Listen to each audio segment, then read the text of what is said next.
Hey guys, I am back to show you how to actually search Destiny Discover for a library book that is either on the shelf or not on the shelf. Now, as I said before, this is for virtual students and this is for students who come to Pelion Middle School in person. Now, a lot of times, many of you will come in and you don't really have an idea of what you want. So you don't necessarily know the keywords to search for, the author to search for. Usually what I hear is, I want a funny book. I want a scary book. Well, if you pull up Destiny Discover and you scroll down to topics, you'll see a lot of little things that look like genre stickers. We've got graphic novels, fantasy, humor, so forth and so on. I'm going to pretend that I want a scary story, but I don't know of any scary stories. So I'm going to click on scary stories. Let's see what comes up. We've got quite a few: Frozen Charlotte, Stranger Things, and I could go on and on and on.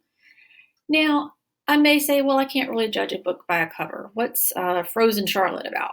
Well, all you have to do, click on Frozen Charlotte, and another screen will come up. It gives you a little synopsis right here of what Frozen Charlotte is about. I could read that and decide if it sounds like something that is interesting to me.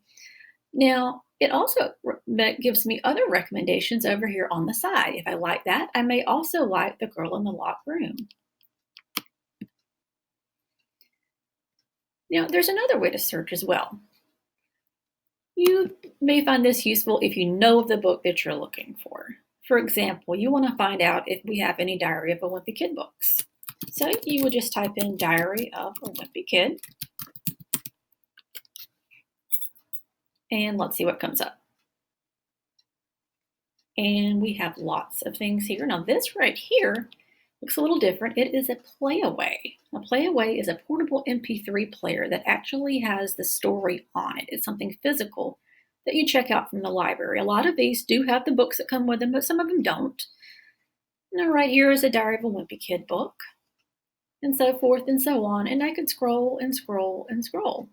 And once again, I could click on a title. I could find out what that's about.